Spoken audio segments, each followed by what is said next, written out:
Hey, talk to him, Double K. Yo, Tay, what you cooking?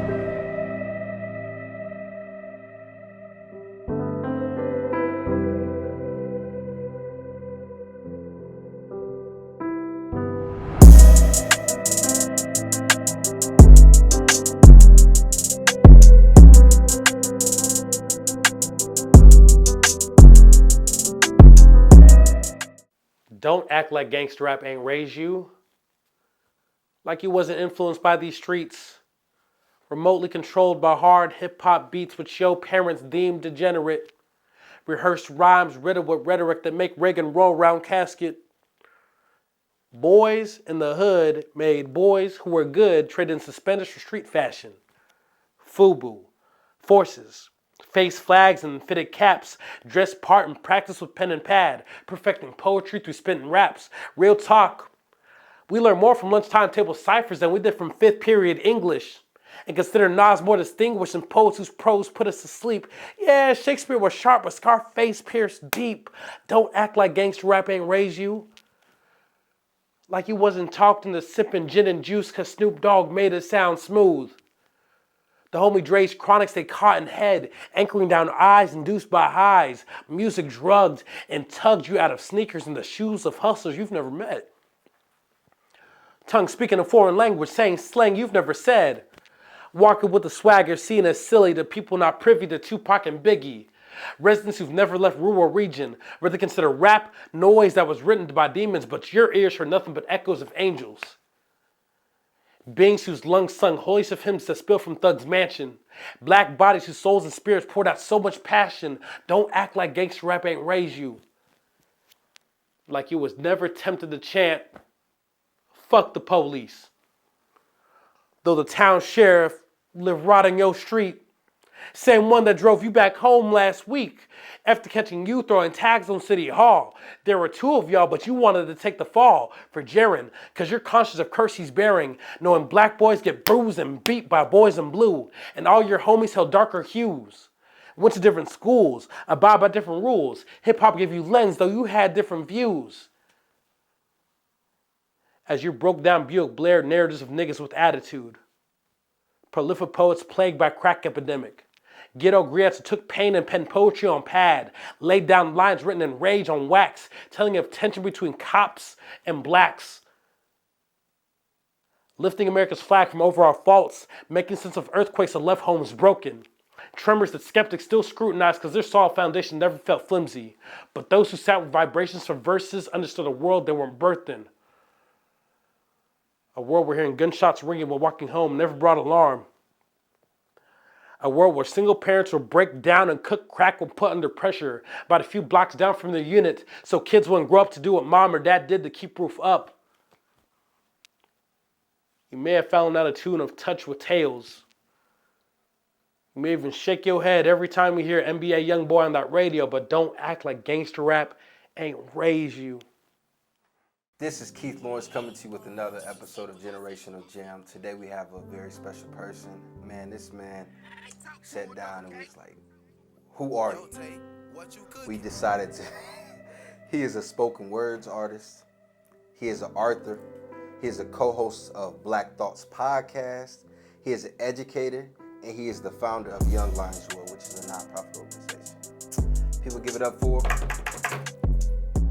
Hey, Mr. Obbs in the building.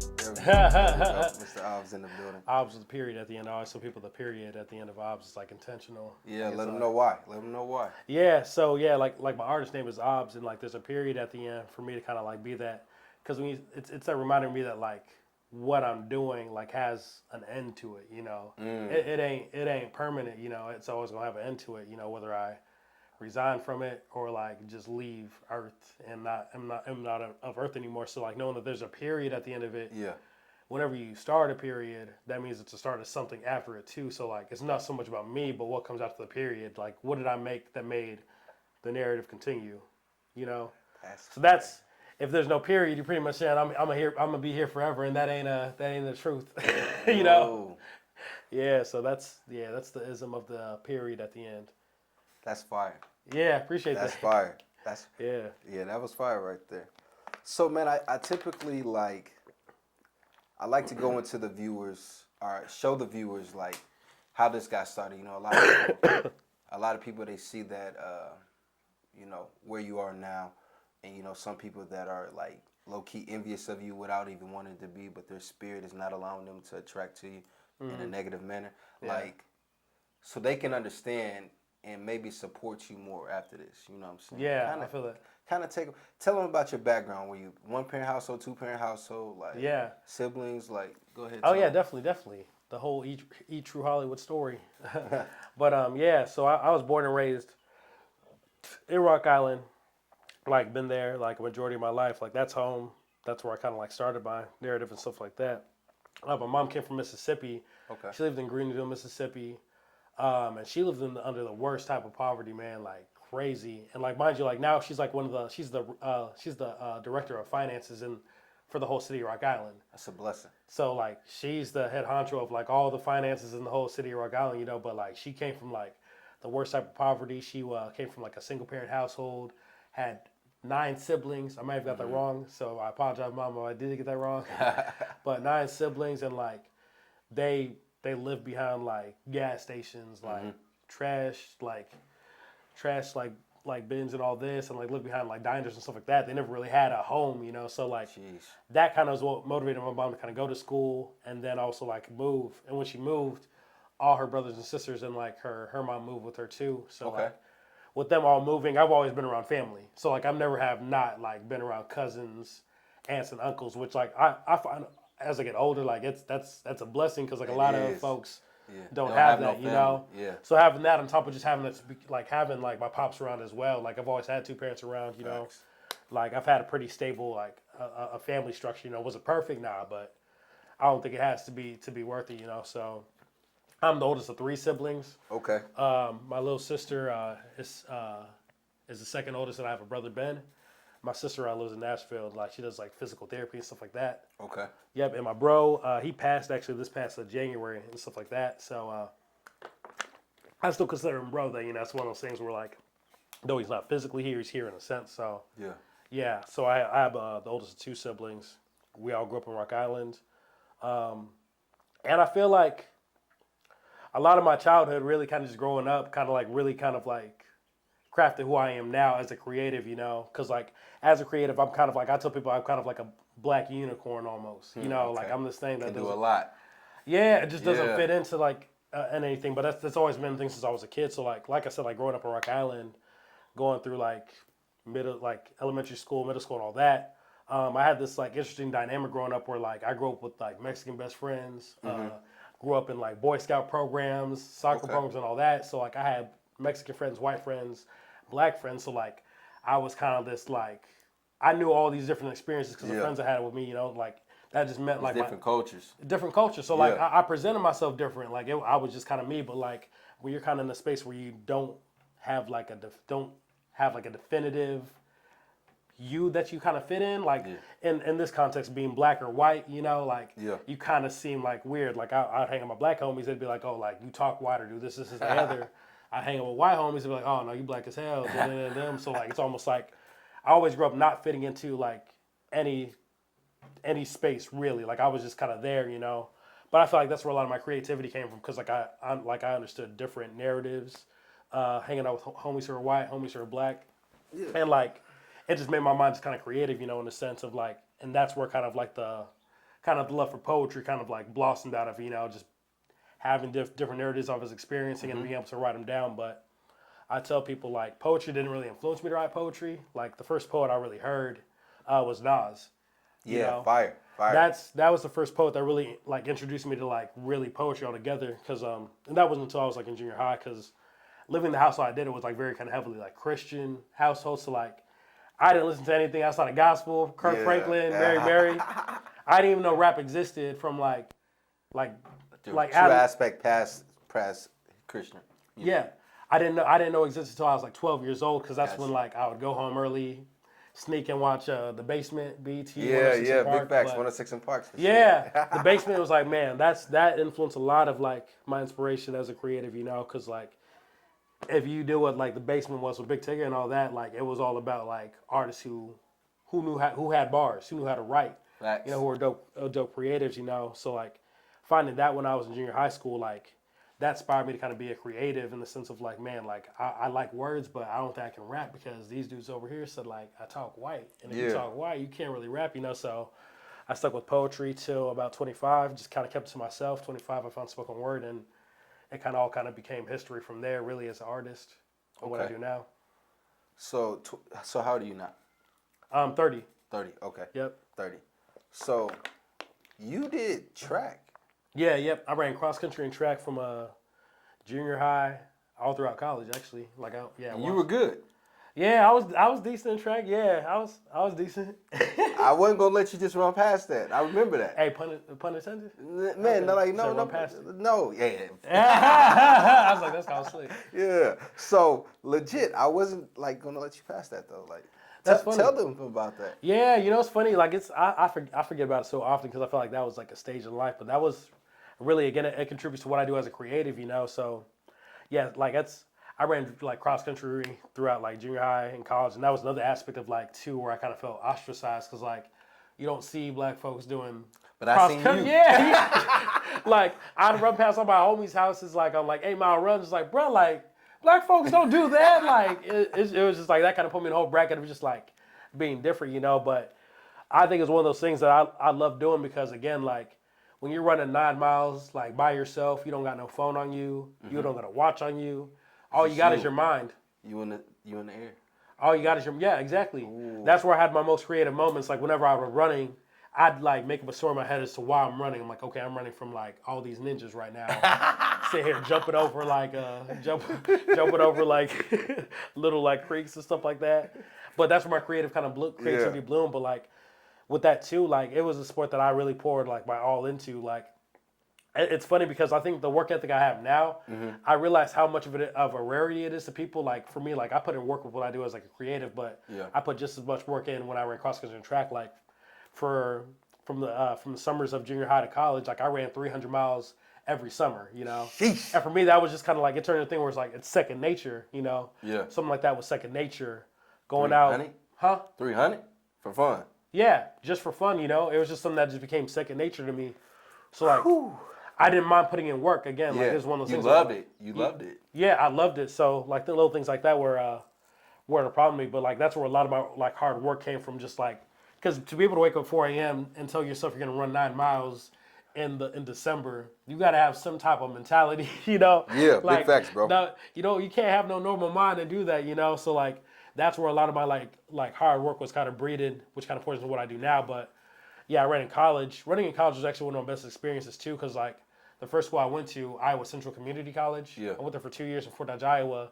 And people don't know this, but like it was a really diverse school. Like the people I ran with, they're from Kenya, Trinidad and Tobago, the Bahamas, Ireland, Germany. You'd have all in places like Chicago. You'd have just Chicago, Memphis, Tennessee. You'd have all these people just together. So all these cultures.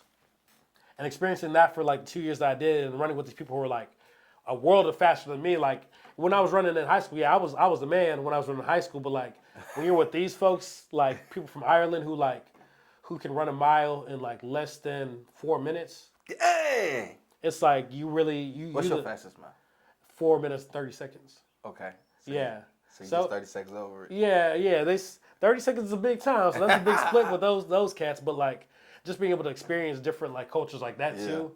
Like it was useful for me because like I heard different perspectives, and like for me, like being somebody who grew up out of Rock Island, like I know you can kind of like you'll know what I'm talking about, but like a lot of people don't really get that experience of being experienced things outside of themselves. Facts. And where they're from, So like being able to experience that shit, it just made me a lot more open-minded, a little bit. Just being able to like experience other narratives and other ways of living, Learning that you can get out of your comfort zone and succeed and see the broaderness of life.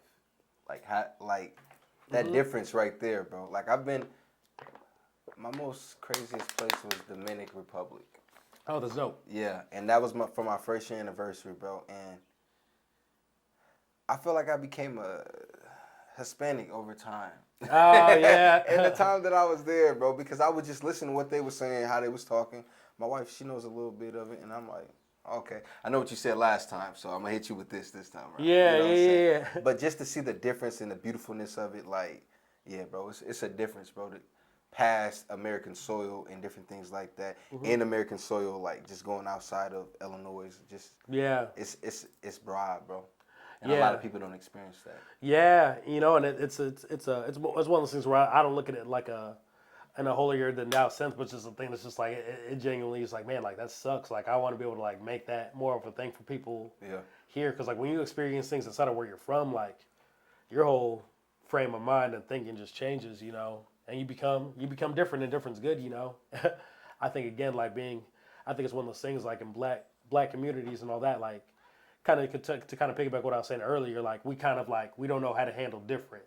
Like yeah, if we see like someone who's black, who who talks a certain way, talks proper. who has a certain hold of themselves, like we've never experienced that. So out of that, it's like because I never experienced it, it must mean that it's wrong, and to us, wrong means white. Yeah, That's not the case, like the black experience, like it ain't monolithic. Like you can have like folks over here who talk this type of way and folks over here who talk that type of way, and like they all have the same thing. Like still some merge. there's something to be praised about that. The fact that like blackness really can't be put in a box. Right. Yeah. It can't be put in a box. We just told all the time that it's put in a box, and we stay in the box, unfortunately. And I think the reality of life is people like me and you, we're just in your mother, just breaking generational curses. And as you break generational curses, you expand more to your family. So what seemed like a dream to one can be a reality for another. Exactly. You know what I'm saying? So like you're living out a reality. Your mother's living out a reality. Your sister, you know what I'm saying? Like RP to your brother. It was a pleasure meeting him, you know what I'm saying? And Yeah. knowing who he was and having conversations with him. Real cool guy. Yeah, absolutely. But just, the reality of that is like, yeah, all come together, bro. Exactly. That's the blessing of it. That's why I'm grateful to be able to do what I do, because like I actually realize like how much it is kind of like changing generational narratives. Yeah. On like so many levels. Like art's definitely like being able to make a way of like making that happen. Being able to see different places and all that. Because what it is, bro, when you do it, someone else feels like they can do it. Because Yep. I'm witnessing you. I'm watching you do it. So, like, when you're breaking the generational curse, the reality of it is you're doing something nobody else has ever done. Yeah. So the people behind you can see the flaws and the wrong areas that you've made and grow from that. So they can be even better. That's why I feel like you should always leave a legacy in helping others. Yeah, absolutely. And being a trailblazer, like, hey, I want to do this. This has never been done around where I'm from. You can believe it's not possible, but I'm going to show you. Yeah. And then everybody behind me, we can grow together. Every time I make a mistake, hey, here's my mistake, bam. Yeah. And just being open with each other and stuff like that, bro. Yeah. We're all products of our ancestors, man. Like, we're all kind of successors to what they learned. So, like, about 3 years ago, I actually went to Haiti to teach poetry and stuff like that for like 2 weeks and all that. And that was actually a super dope experience. Boom, another thing I brought up. There's a lot of these things, man. 3 weeks in Haiti? Teaching spoken word? Yeah. Come on, bro. He too cold, man. I do a couple things. No, but just staying there for 2 weeks, I stayed in this little village called Mizak. It was like a big farming village, and I stayed across the way from a lady who practiced voodoo. Wow. And I'm like, man, like I want to get the figure out what voodoo is, because I heard about what it is living in America, but she knows way more than I do. So like I had this 3-hour long conversation with this lady who practiced voodoo, and like go to find out just like how it's like a very Afrocentric practice. It's a practice. It's not a religion. It's a practice. Like you can practice voodoo and be of religion. That's what it is. But talking to her, she one of the things that she said that like voodoo is kind of grounded is like understanding that your ancestors are just like the ones kind of like putting you on game of like how to move, you know. And like for me, like I always that's why I attribute everything that I do and even the way that it happens and even like the creativity that I have, like it's all attributed to like my ancestors before me who make good decisions, make bad decisions, learn from their decisions past, but their energy's still here. Yeah. And like I'm just a product of that, we're all a product of that, but like Big we're facts. really aware of that. It kind of changes the game of how you think and move, especially as a black citizen, when you realize that like, man, like I'm not doing this on my own, I have a legion of ancestors kind of like, big facts. empowering People me. who have paved the way, and people that have been here before and tried to do certain things like this. Maybe they wouldn't even get it Exactly. all the way completed. Exactly. So let's talk about honors and awards, because you really don't talk a lot about your life, which is very humbling. But I did a little bit of digging, because I'm realizing I want this show to be a little bit better. Yeah, I like that. So this time I did some homework. Hey, I like that. Cool. I like that. Yes. So in May of 2018, we have issued by Midwest Writing Center, Best Literary Artist. Damn, I forgot about that award too. See, I just forget about. Yeah, I forget about that. Yeah, This is what you call homework right here. You know what I'm yeah, saying? you did, man. I gotta that. That's homework that I forgot about. Like, yeah. Tell us how that made you feel in that moment, and what were you doing to get that?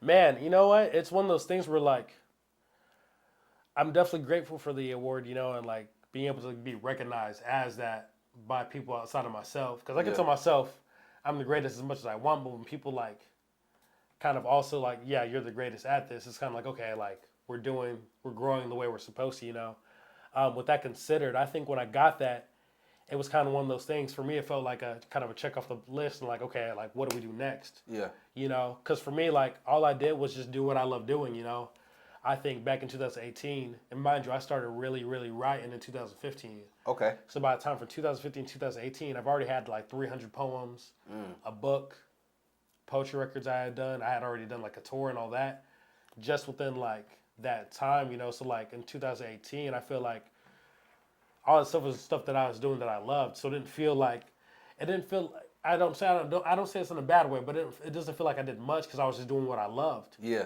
So for you, it was effortless. Yes, there's a lot of effort there, but it's just like like it's almost like when I ran 300 miles during the summers. Like when I went to the season, I was like, okay, like nobody's gonna touch me. Yeah, because I know facts. the work that I put in. Big facts. It was the same thing. It was just like having this award. It's like, man, like this is dope, and it's just showing that like when you really do what you love and you're diligent at it, consistent at it, these are just the fruits of your labor. So for me, it was like a checkpoint of like, okay, we're in this like we're supposed to be in this, so we good, In a podcast, it say your gift will make room for you.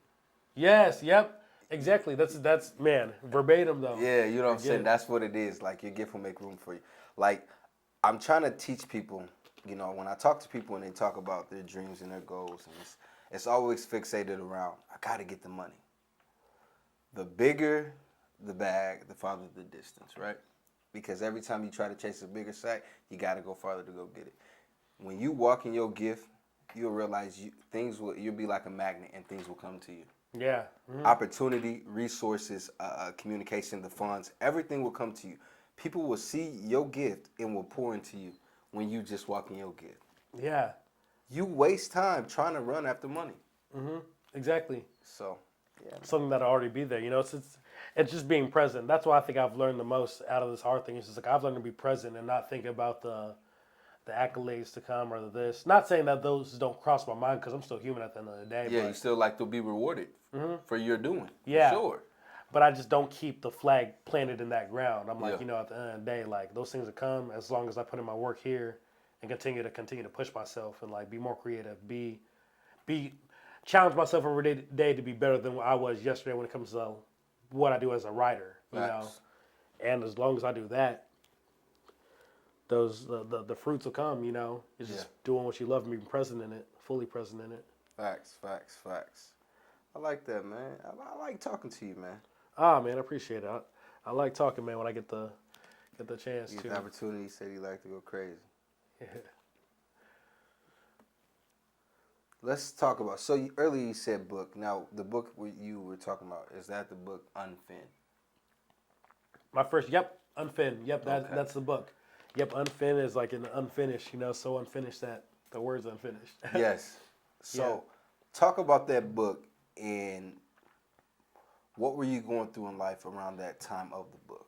Man, yeah. So when I wrote Unfinished, I got to a place again where I just wrote so much poetry that I'm like, man, I got to share this in a bigger way than just performing poetry, because I can do that, but I want to do it in a different way that's meaningful. So like a book was that way, so that's how the book kind of came to be. And Unfinished kind of was a reflection of just like where I was in life, which is understanding like again my own like kind of imperfection, I guess, and like how I'm more of a journey than a destination. And I say that in the sense of just like at the time when I wrote that, I was going through like leaving kind of like church culture after being someone who was like really who grew up in church, was really on his way to getting his license as a church planner, and like What's that? someone who just plants churches to become a pastor and stuff like that. Oh, okay. Like this is what I was doing way before I even considered like art and music and stuff like that. I was like getting my license as like a church planner, so like I was very into like the theology and reading the Bible and studying the Bible and stuff like that. But I got to a place where like I realized that like for my personal narrative, this is just my personal narrative, which comes with like studying that I did, but just like realizing that like a lot of like evangelical church isn't for black folks, you know. Yeah. It's very kind of like racially divided, you know, and like realizing that this was a place where I thought I was finished, but I ended up leaving this, and now I'm in this kind of place of like, well, like I'm not as complete as I thought I was because I'm not under this church culture anymore. And at the time, I also was, I was actually, I broke. I think my first engagement was just getting broken, you know, at that time too, because I was with somebody who like cheated on me in that relationship too. So you know? were engaged at this time. Yeah, yep. I was engaged at that time too. So going through this place of like believing that I was going to be in this finished relationship, but I wasn't, and now I'm in this place of being, in my mind at the time I thought it was unfinished, you know, and being in all these different spaces, I guess, life-wise and all these life transitions, I kind of was like really kind of processing what it meant to like be in an unfinished narrative and realizing that's okay because our whole existence is unfinished until we finish, you know. Big facts, because we're never gonna get done. Yeah. Each breath is a new journey. Exactly. Yep. So with this book Unfinished, it was like a poetry book, just reflecting on like all these different poems that kind of echoed this like sentiment of like being unfinished. Like whether it talked about racial injustice, whether it talked about love and relationships, whether it talked about things that I was like processing at the time. It was just a collection of poems, you know, of just reflecting that time, you know, and a lot of poems actually. I think that was the biggest poetry book that I published actually in my career. Got you. Yeah. Got you. So what gave you the courage to be like, I'm going to write this book and then I'm going to put it out there to the public, to allow them in my life, to allow them in my head? Yeah. Again, it was just one of those things where like I had the desire and just did it. You know, I didn't put much thought into it, you know. Got you. Because I feel like now at 30, I'm kind of like in a space of life where like I move slower, I observe things slower. But in my like early 20s when I was doing this, like I was just like, we're just going to do it. Like just boom, boom, do what we want to do, put it out, work on different projects. So, you know, like it was one of those things that when I found out about self-publishing and that I could publish books for myself, I'm like, oh, this is just easy. Like I'm just going to publish my book, boom, and just have it out. And I never really reflected on like how vulnerable that was, you know, and like how life transforming that could be too as a piece of work. You know, I never really thought about that, but like as being 30 years old, I'm like, damn, like that was like a big move, publishing your first book, you know. So like now I give more acknowledgement to that self that did that than I did at the time, because it was just one of those things where I'm like, I love doing it, I love writing, and we're just gonna do it, and not worry about it, you know. So it was just an extension of what I love doing. I like that. So, the recipient of Quad Cities Arts Grant 2020. Oh yeah, that was a good one. That was a good one for sure. That was an interesting one. So yeah, in 2020, that was the beginning of the pandemic, you know. So like I had 10 times more time to be creative. So I took, as unfortunate as the time like the quarantine was, there was a silver lining where like we had more time to kind of sit with ourselves and do what we want, you know. Reflect, create, and just do all those things, you know. So when I got that 2020 grant, like my first idea was to do a record that was just spoken word poetry, and maybe some like rap aesthetics mixed in, you know. And the challenge of it, and again, I didn't think much about the challenge. Yeah. Again, this was mine just 2 years ago, so I guess that growing, there's still aspects of me that carry in that. But doing this project, like thinking about the hardships of like how I wouldn't be able to be in a studio, I wouldn't really be able to connect physically with the artists I want to work with because we're in this COVID time. Like, with all those hardships, like I didn't really think about that, and like we created this project without any of us seeing each other. You know, I maybe saw my DJ who did my recording, but that's because he lives upstairs with me. You know, Yeah. But being able to like have a grant from the QC Arts too, them giving me a grant, like that's something that was kind of dope too, because like me being a creative that I am, like the black creative that I am, like it's dope to be able to have like an organization recognize your work so much to be like, okay, we're gonna give you money to do this, you know. Yeah. And being able to have money to pay the homies what their worth is in creating the project, you Big know, facts. because that's where all the money went to my man's in the studio who recorded me, it went to the beat producers, my homies who rapped on it and all that, you know. That's love. And the Yeah. proper manner of it too. You said what? Love in the proper manner. Oh, absolutely. You know, like artists need that kind of like that kind of rewarding, you know, of just understand like, yo, like your art has a monetary worth, and to be able to do that for homies is dope. But we worked on this project, a whole spoken word project, like where I just kind of did spoken word with different productions. Wes, who was on this podcast, he did some of the production of it. Fantana, who's also producer. King Supreme, who's also producer. There was a couple other people. We had mad producers behind it, but having this piece of work that was like consistent of all these different people that I knew, and my homie who did like cover art, who lived in Phoenix, Arizona, having her do the cover, having us all kind of contribute to this project that was kind of made in my bedroom, but we're all doing it from all these different places, was like, it was dope, you know. So it was a really dope project. Like I said, it's actually still on Spotify, iTunes, and all that actually. Okay. But it consists of just like spoken word and just like various different things I'm kind of pondering, you know.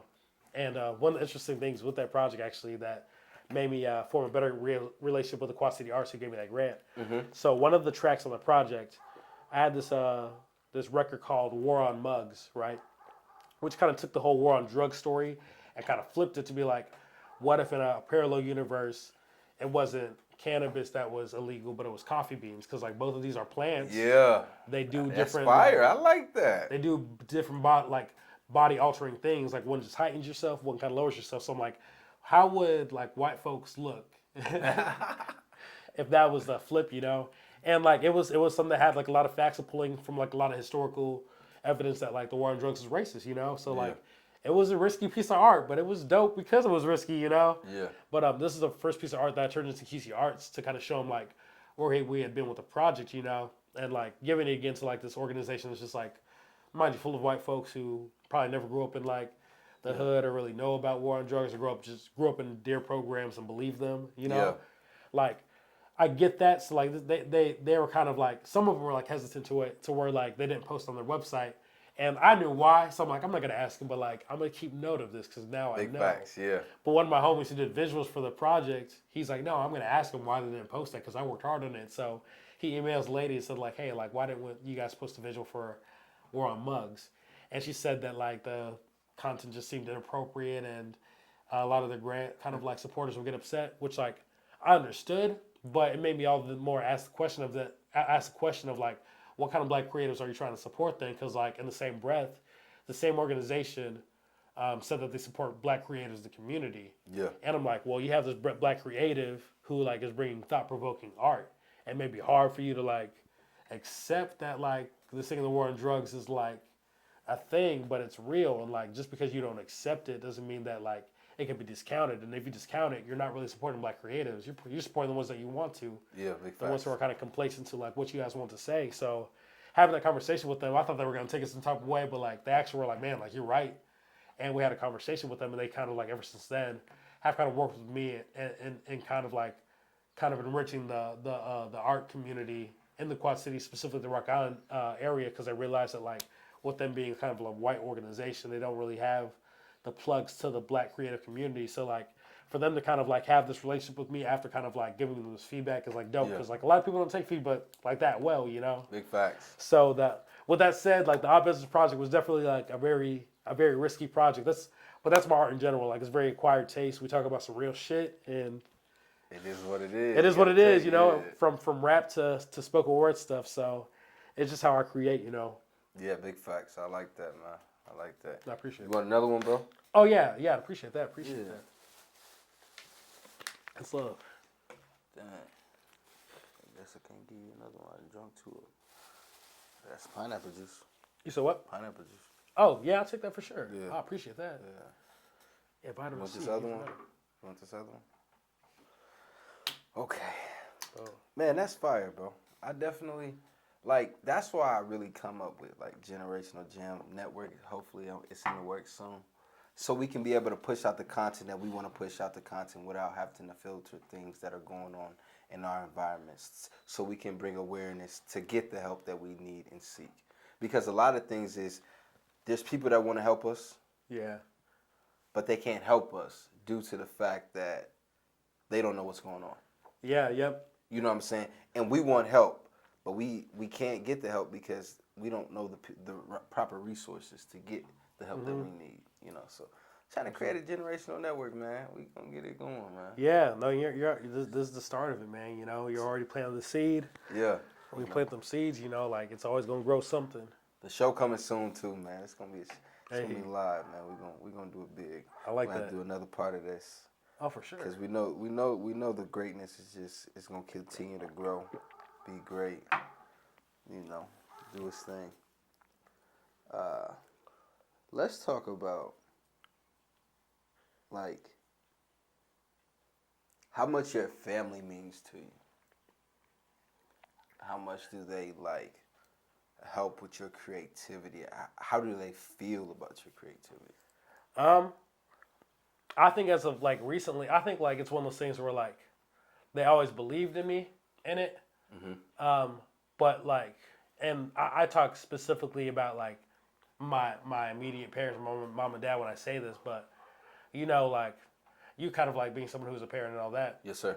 When your child grows up to like when they're a teen and all this, you know, they kind of like find their interests, their passions, and all this, and they might say like, hey, like I'm gonna go to college to for poetry and write poetry. You know, it's one of those things that like you'll always be behind.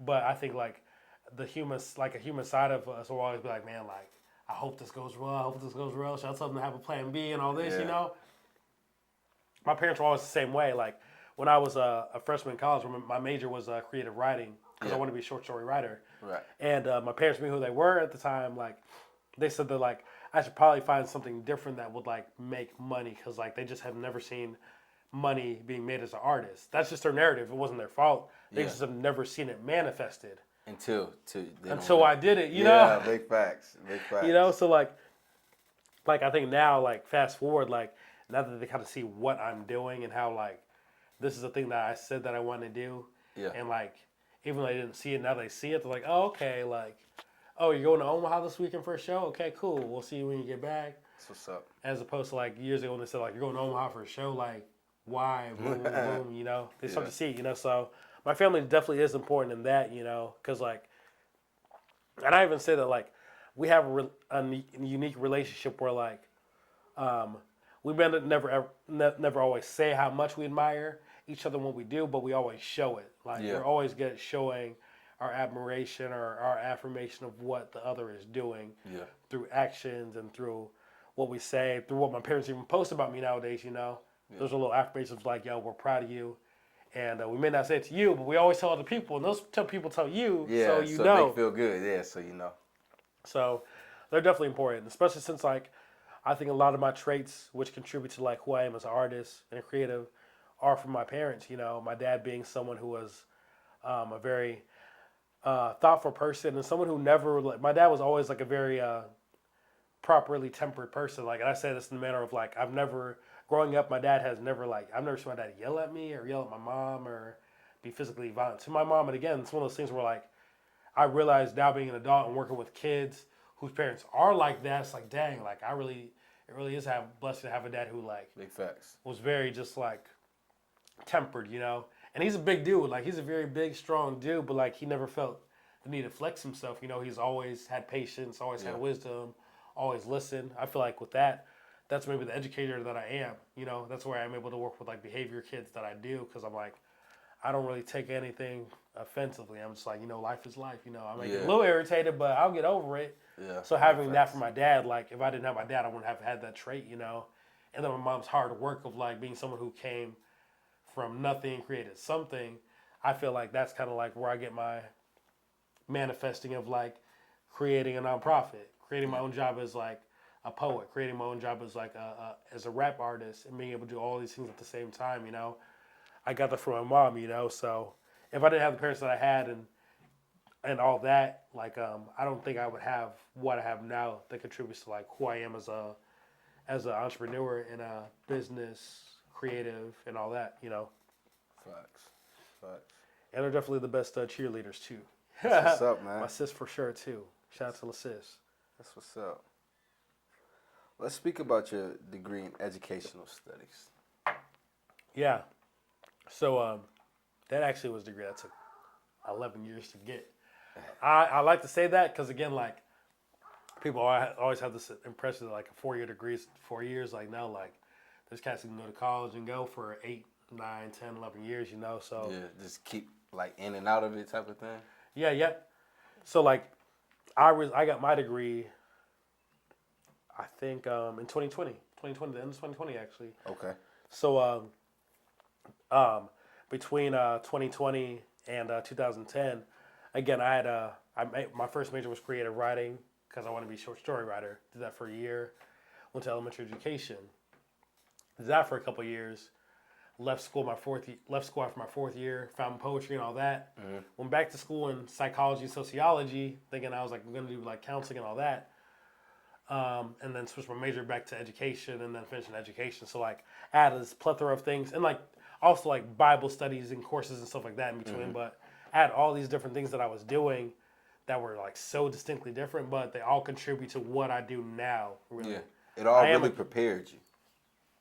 I am a creative writer, I am like a psychologist when I'm working with my behavior students, Yeah. I am a sociologist when I'm looking at the things happening around me and using that to write poetry, So it all contributes to what I do, now. So that journey was supposed to be that long. Yeah, big facts. It's supposed to be that long, Man, everything happens for a reason, I like to say. Yeah. You don't see it at first, but then, later on down the line, you're like, okay, this prepared me for this journey, so then this becomes easier, and this becomes easier. And life just becomes so much easier when you take risks, in my opinion. Mm-hmm. Because the faster you fail, you never fail. The faster you learn, the faster you know what you do want. Mm-hmm. So, like, to those young folks who just, like, live life of interest, continue to find what is your niche. Find what is for you, because the reality of it is the faster you find that, the faster you allow yourself to be utilizing your gift at its highest potential. Yeah. Experience life. That's what it kind of all comes down to for me, So, like, in the time that, like, I was going to school, I was working in the schools as well. Like, I was working working in the behavioral schools, I did that from 2015 to now recently, Got you. But in that space, I was working as a para-educator, a teacher's assistant, and all this while I was going to school and not going to school. But all this kind of like having that experience of working in the schools, just experiencing life and all this, it made me a better educator to what I do now. Much better than most educators, because like a lot of educators like kind of lean on their education only to like contribute to them being a teacher. But for me, I don't really lean on my like degree and anything like that. Like my degree got me into the schools, but like my experience of life has made me be a better educator. Because like there may be a situation when my student over here, so and so, is having a PTSD moment and is wanting to fight a student.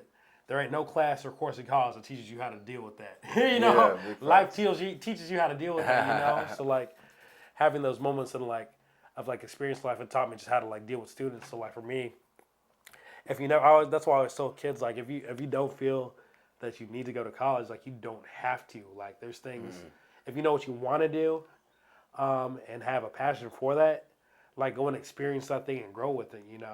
Trade schools are excellent as well. Mm-hmm. Trade schools for sure. Yeah, it's just follow whatever you have a passion for. At the end of the day, like what you may not have a passion for any of the degrees that schools hold. You may have a passion, or even you may find a way to kind of like do what you would have to go to school for and make it your own thing. It's just follow your passion, pretty much. That's all it is at the end of the day. Man, Lawrence Academy. What was that? Lawrence Academy. Gonna be the name of my school. You said that? Oh, this is gonna be the name of your school? Yeah. Okay, is this it's the plans? Yeah, this is in the plans, bro. Lawrence Academy. I like that. Okay. Yeah. So would this be like a trade school or like? It'll be a mix of just teaching folks about life. You know what I'm saying? Okay. Teaching the kids about life, teaching them different trades. having different like opportunities in there that you can gain into, you can grow into, you can learn into. Because imagine if we can get the kids when they're 5, 6, 7 years old. Yeah. We won. Yeah. We can't grab everybody, but the sooner we start, the faster we win. Yeah, absolutely. So it's like, okay, yeah, bam. So this connection is here, this resource is there. You are here, we are here. Teachers are coming in, people, volunteers, different things coming in from all around the country because they want to see what's going on in this academy. That's dope. Bro, we gonna shake up the world, man. Man, that's dope. I gotta hear more about that. Yeah, man. That's actually, man. We're gonna shake up the world, bro. Because the reality of it is, like, I'm trying to start like, we got clubs, but we don't have clubs in the proper areas. Like we got Boys and Girls Club. Only a select few people are going to the Boys and Girls Club. But if we can start Boys and Girls Club in these communities, have them on the corners in different areas like that, and give them an outlet to be able to be themselves in their creativity. Because sometimes, I can't speak for everybody else. I grew up not being able to express my emotion. So if I can't express my emotion when I go home, I get to school. You're not my parent. You can't discipline me like my parent can. I lash out at school. Yeah. I want the attention that I can't receive at home. I'm getting it from the school. My classmates is there laughing at me. Yeah. So if we can help them, grow them, show them the proper way, show them love early, bro, the rest of it's going to fall into place and we have a greater world. Yeah. I'm telling you, it's just like, man. It's going to be so fire, bro. I'm excited that you're doing that, man. I'm like, that makes me like excited to hear. Dang. Yeah, bro. That's dope. Bro, like it's gonna be like a plaza, bro. It's gonna be buildings, hospitals and different things. These are gonna be black-owned businesses, bro, that we've had. But instead of complaining, why don't we come up with solutions? This is why I started this, to bring the connections and the appropriate people, to meet the appropriate people. Like, folks have visions. Get your vision out to a person who can help you with your vision. For the people who don't mind investing in you and seeing you in your craft, and this is what you love. The consistency, whatever you do, it's going to start showing forth its fruits, right? If we can start them young and teaching them, write down the vision, write down the goal, make it plain. Habakkuk 2, you know what I'm saying? Write it down. Sometimes, like, I make videos. Dear future self, this is what we're going to do. So when I get these, I can go back and like, okay, you spoke of this. It took this long. Okay, bam, bam, bam. Let's get to it. But you always proceed to move forward. Yeah. It's just being able to create those little affirmations for yourself. Man, bro, you That's got important. to, bro. That's what I've actually started recently doing. Also, with what I do, like having like little affirmations like that I wake up to, just like just that. Like one of them is just like, you are here. Like you're right here, doing what you're doing. Like it's not a dream. It's not an illusion. Like you are here. That's one of the biggest ones that I wake up to, to just remind me that like everything that I'm doing right now, it's real. You know? Facts. It's really here, and it just came out of a dream. Facts. There's power in that. Man, it is. And then, just once you see it. So let's speak about It Is Good, It Is Written. That's your newest book. Yep, my third one. Yeah. Tell them where they can. First of all, okay, if that's the third one, before we get to that, what was your second one? My second one was I'm Not Anti-Love, I Swear, and that one was published in 2019. 2019. Now, what is that about, and what were you going in life? That was just about love and relationships. It was kind of one of those kind of like Love Jones type ones, but in my own kind of way. Like me being a very thoughtful person. Yeah. It was like one of those, but like more so like analyzing like why like I love this person or why this didn't happen or why this didn't happen, So it has that Love Jones feel, but still kind of very like inward, like how does it reflect what you're feeling? Inner healing. It's an inner healing. Healing for the soul. Exactly. So that's what that one was, like bunch of short poems in that one, but those books, all my books, they can be found on Amazon and all that one. So those three are all on Amazon. For sure. Okay. So let's go to It Is Good, It Is Written. And when was it published and what were you going through in that time? Ooh, a whole lot of shit. A lot, man. So what we here for? Whew. Yeah, so like it's a good book. I will say like It Is Good, It Is Written, because of the poems that kind of came out of the time that it did. It's one of my favorite books. There's a lot of transformation like went on in that time, I started writing it again in 2020 when I started doing the opposite project. So Okay. I was working on both these at the same time, you know, Yeah. because there was just so much stuff happening around in the world, you know, like, and I talk about this in the book, but like, and this is what the book focuses on the most, but like with all the stuff that happened with like COVID and all that, I feel like my mind was more so kind of like really focused on all the things that were happening on like a black and racial divide, you know, the murder of George Floyd, Okay. Yeah. Breonna Taylor, and a whole ton of other unnamed like black folks who kind of like died in that time too, you know, from like lynchings, like police shootings and all that, you know, and just seeing like all this like all these people just like not knowing how to handle it, like seeing all these conservative folks like kind of say like, oh, it's the black folks' fault, seeing black folks even say it's black folks' fault, and then seeing like at the at the root of it, it feels like black was kind of like very it was being told at every angle that they didn't fit. Yeah. You In a know, negative manner in every in a way. negative manner, you know, from even my own workplace, like, well, all these things were going on. It was kind of crazy to me how like, because I was still doing the Zoom thing from home, like with my school and all that, Yeah. and have these meetings with like white folks and be like, oh, I don't know why these black folks are protesting. I don't know this, any other. So like, being in isolation Yeah. and seeing what you see on the news, seeing what you're seeing on Facebook, on Instagram, and then having all these like insensitive white folks saying what they do, and also saying it in public as well. You know, I had people like harass me all the more. Like it was just a weird thing, you know, and it led me to kind of like this mental breakdown. You know, of just like not knowing what's real or what's fake around me, being paranoid. I cut off a bunch of like friends who are white because I just didn't trust the white folks at Yeah. the time. I'm gonna just be honest with you. Like I'm gonna just be 100% push out. I was like, I just did not trust anybody around who was white because I was just falling to the illusion that like white people were out to Blacks. get us black people all together. So it led me to this place of just paranoia, just all this stuff. That kind of ultimately led me to check myself into counseling. You know, so I went to therapy and kind of like got therapy for a lot of stuff I was going through. Was kind of changing a lot of my eating habits. I became plant based. Was kind of like following a lot of like spiritual teachers who allowed me to look at things different. So I was going through a place of like extreme death, but extreme life at the same time. Like there was a part of me that was dying, you know, in that time. Like this me that thought like I was safe, like in the places that I lived, that I was respected in the places that I lived or all that. And to have the part of myself die, like a new self kind of rose out of that, you know. Yeah. I was just like, man, like I am black. I am a black individual while I live in this body in this place, but I'm not gonna let that make me feel lesser than myself or like in any place of irrational fear. I'm gonna be grounded in who I am in Yeah. peace, harmony, and all that, you know. So this book was a product of that journey, you know. So it is good as written as like a mantra that I made for myself through that time of therapy to be able to be like, it was a mantra I still say to myself that like it is good, like no matter what you see happening around you, whether another brother gets shot here, Yeah. another brother commits suicide here because of this, or this other brother has like mental breakdowns, or this white folks treat you this way.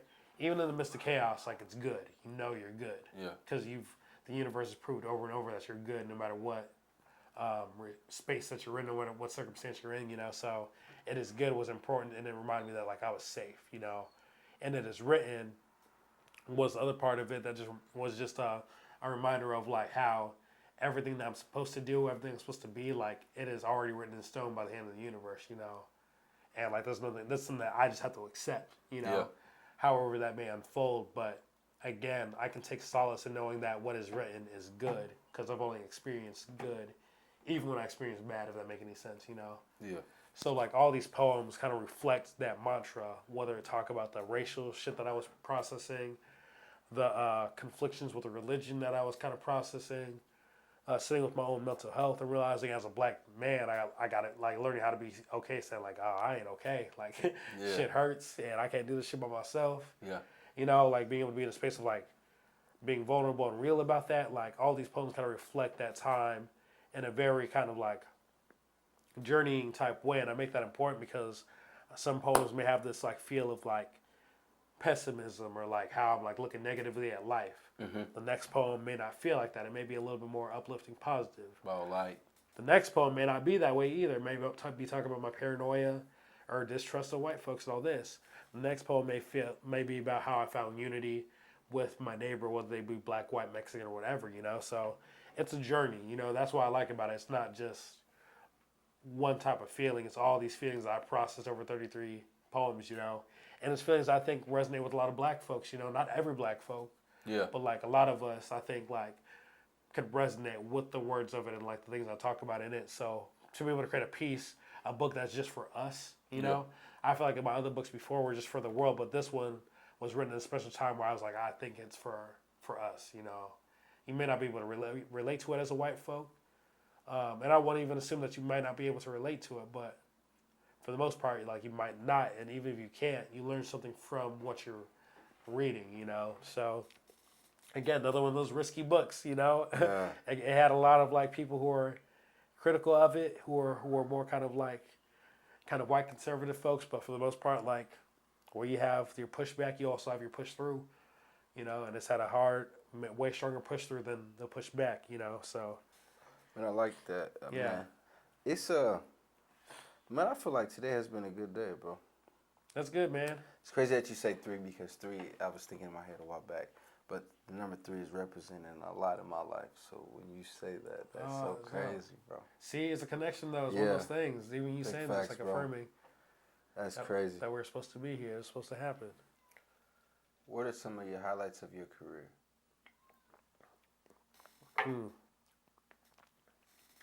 I would say traveling outside the country, going to Haiti, and being requested to go to Haiti. You know, being able to go out there and teach poetry for 2 weeks. You know, being able to teach poetry and all that, like that was the greatest experience because I learned so much about myself. You know, and just about the world around me in a greater way. You know, in a way where I was experiencing it. Yeah. It wasn't like this textbook thing or this YouTube video. I was here in Haiti experiencing Hands-on experience. right in front of people, Totally in different. front of students, in front of like people who had a different culture than me and all that. And being in a place where again, like I wasn't the minority when it came to like skin, but I was minority when it came to like language and all that because I didn't know Creole and all that. I need to learn it because I want to go back again soon. Yeah. And being able to like converse with people all the more greater, but being in a place where like I wasn't the only black person, but I was part of the predominant culture. Yeah. It brought a sense of ease. You know, you feel a little bit more like you can breathe. Relax. Big facts.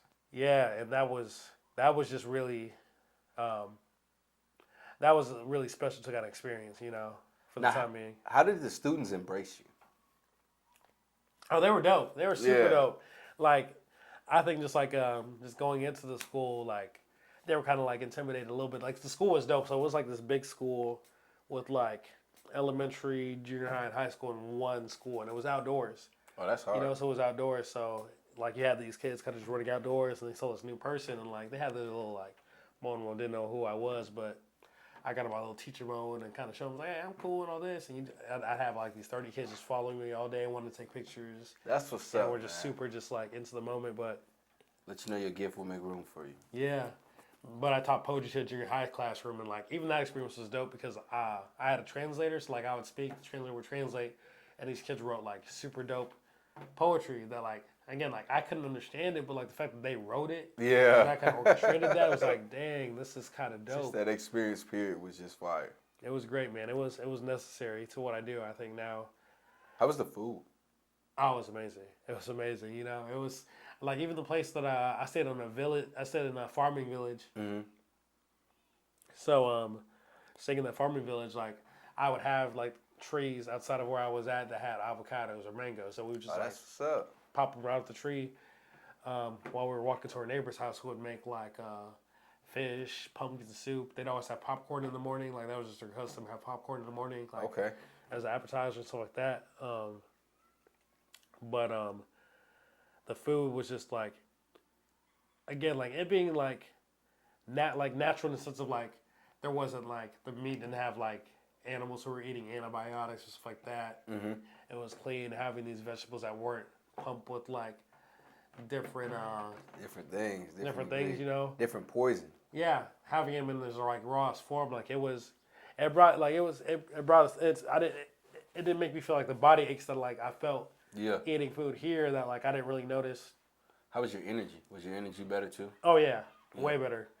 It was way better, you That know. So naturalness, man. And is that why you went plant based? Was it a little bit after that, or? it was a little bit after that. I think that was one of the biggest contributors, you know. Um, but I think it was one of those things too, just like it.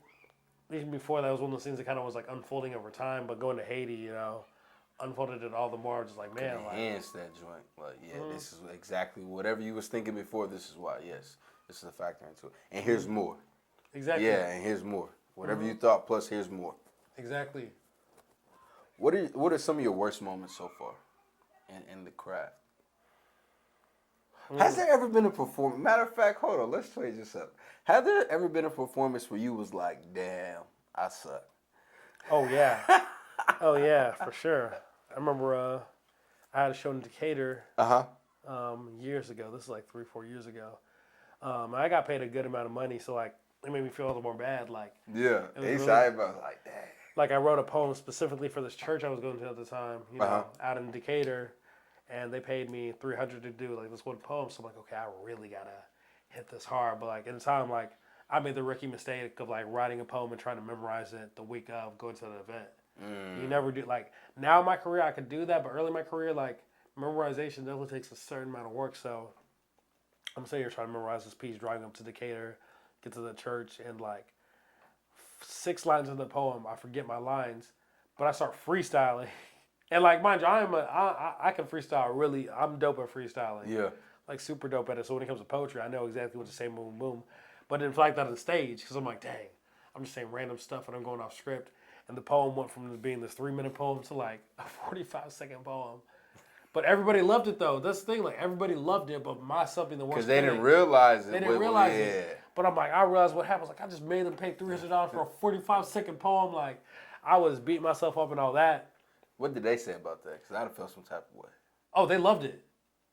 Nobody had anything bad to say about it. The only one who had something bad to say about it, again, because I'm my own worst enemy, was me.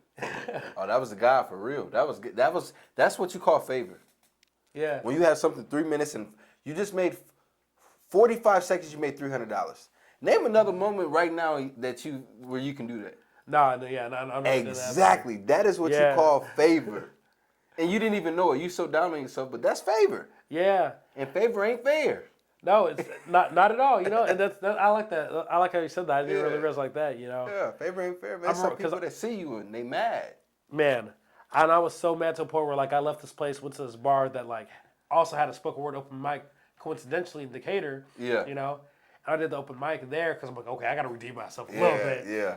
So I did this little 10-minute set, and after this 10-minute set, like people came up to me and like bought my book and stuff like that. The book Unfinished was the book I had at the time, and at this event, I met one person who ended up being like one of my greatest supporters and one of my best friends. Still to this day, who lives in St. Louis. You know, so I'm like, man, like even though I had this event where I feel like I did really shitty, like I really like there was still a purpose to it. You know, like even though I thought it was shitty, like I had this 45 seconds that people thought were great, were amazing, changed their lives again. Yeah. And even after that, I met people who ended up being like great friends. You know. Imagine if you would have never forgot your lines. You would have never went there to try to redeem yourself, and that would have never connected. So that's why we say everything happens for a reason. Yep, absolutely though. Favor ain't fair. That's true. He found favor in the moment and still blessed you. Man, favor ain't fair. I love that. That's all the more. Yeah, but that was fair, man. But that was the worst moment. But again, like it was one of those things again where I was in my own way. I didn't know how to be grateful for like, oh, whew. Yeah, I did a 45-second freestyle, you know. We got paid still, you know. So, what was that moment that you was on stage and you was like, "It's me"? Too easy. Last week. Ooh. No, no, for real. But I had a show in Omaha last week that one of my friends told me about, you know. Mm-hmm. So I drove out there. I was like, man, I got this book. Like, I know I'm going to sell some books out there for sure. Yeah. I was like, I know if I go, because at this point in my career, I think that, like, I put in my 10,000 hours of training, you know? Yeah. It's become second nature to me. Like, I still challenge myself. I don't stay complacent. I still challenge myself to be the greatest at this art that I can, you know? But I got to a place where I know that, like, if I show up somewhere and perform, I know that that's all I need. You Yeah. just put me in front of the people, and I'm good. I have everything handled from there. Facts. So I went up there this weekend with my boy Rue. At the time, I had like these crazy allergies going on, so I went on stage and like had to hold all these allergies in my head while performing and kind of keep professional. But even going up there with all these things and all these words, like, man, what if I do this? What if I do this on stage? Like, I came to this realization, and through my homie Rue kind of like helped me out to realize it. But it's just like, yo, like, you do this. Like, Yeah, this is what you do.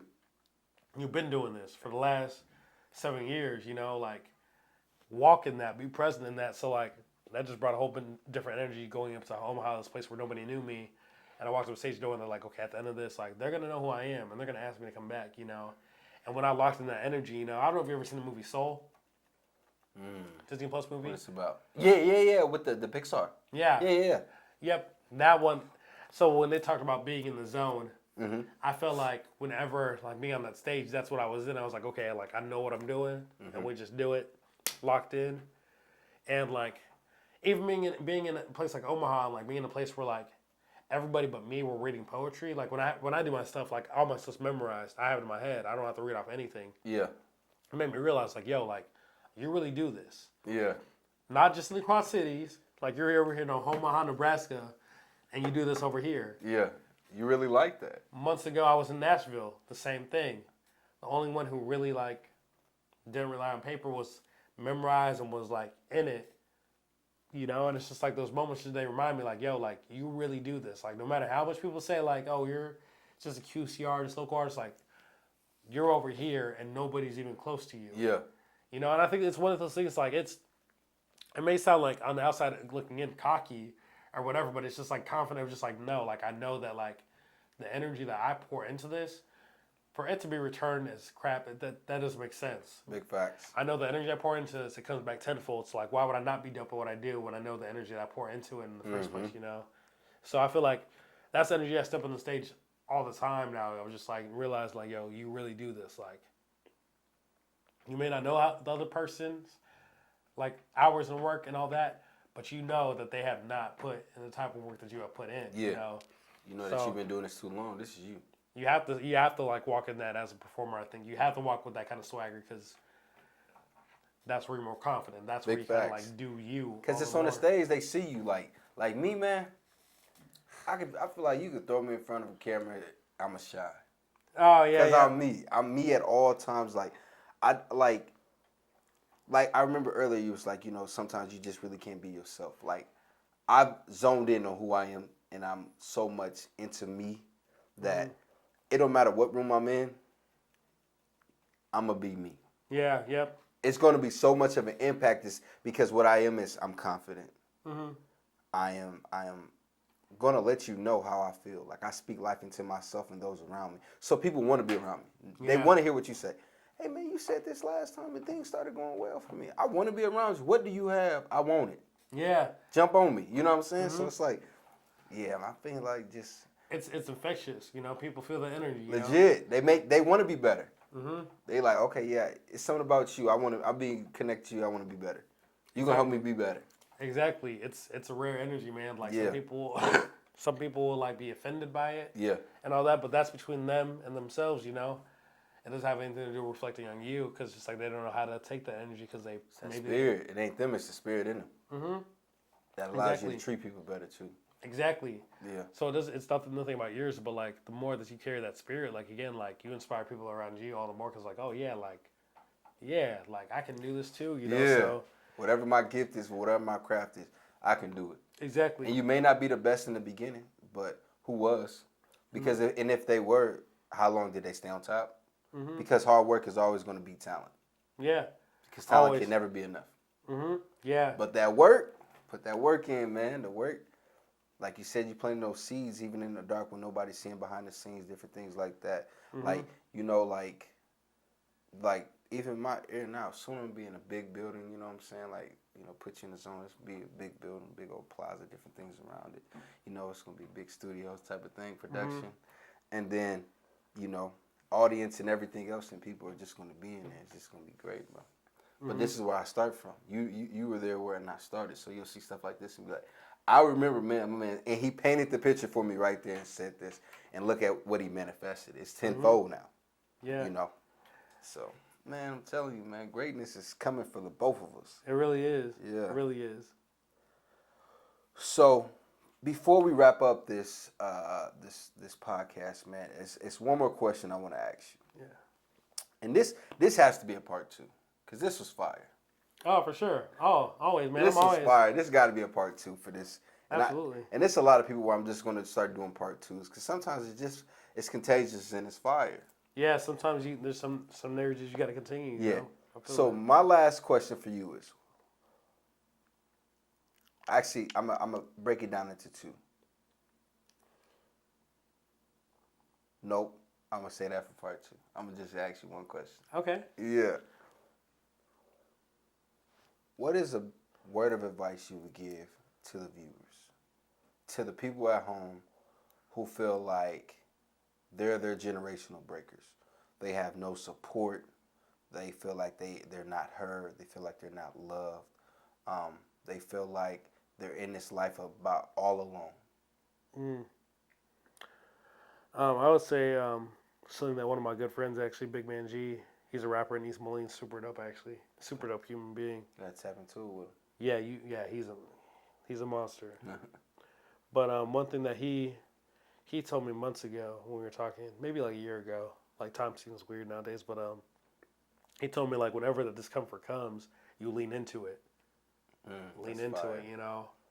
I think it's like when it hurts, like it's discomfort. It's kind of like scary in a sense because it's like uncharted territory. It's suffering, but like again, like I kind of use the metaphor of a seed whenever I talk like this. But like when a seed grows to be a flower, there's a death that happens. The seed dies. Like the seed technically dies, really, at biological terms. Yeah. So the thing that you see growing isn't the seed, but it is the seed. But It's it a isn't at the product same of the time. seed. It's a product of the seed, you know. It leaned into its pain. It leaned into like its suffering. It leaned into like this thing that broke it in half, literally. But when it was broken in half, something grew out of that, you know.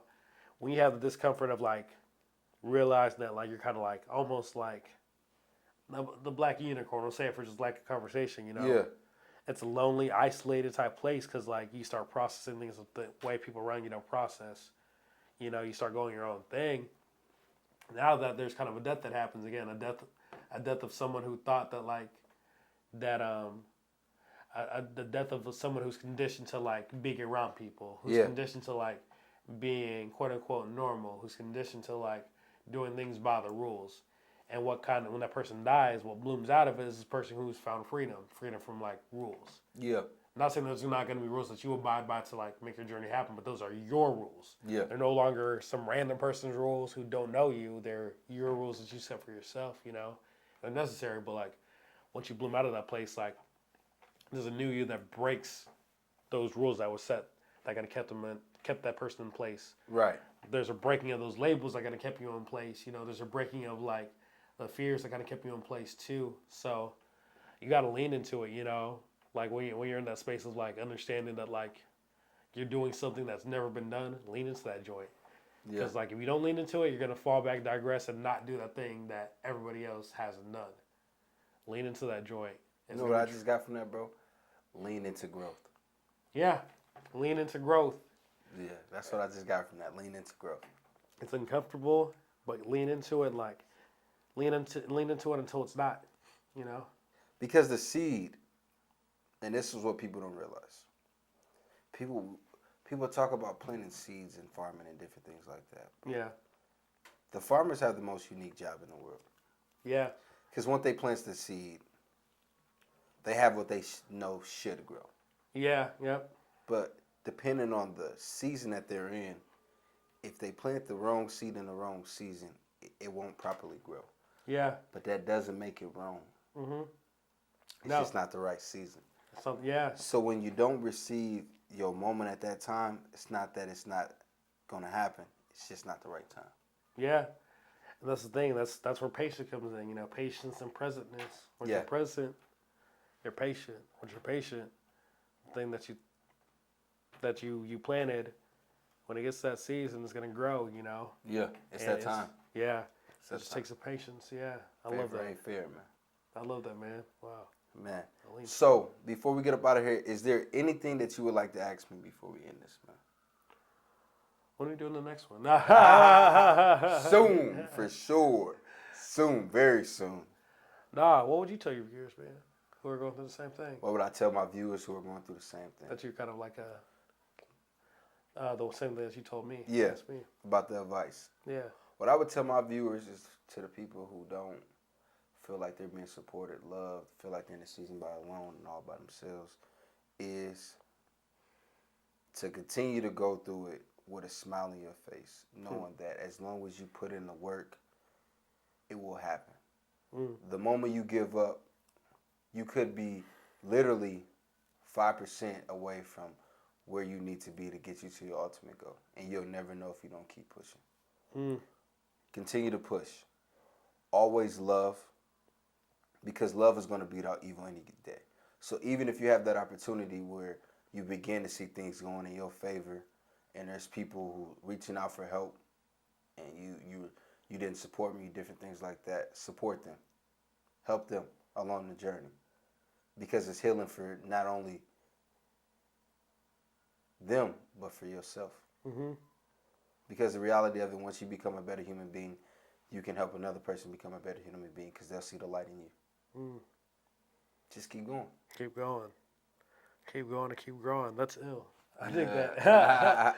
Man, keep going and keep growing. That'll have to be the title. Yeah. Keep going, keep Man. going. I like that. That's fire. That could be Yeah. the title of your next book.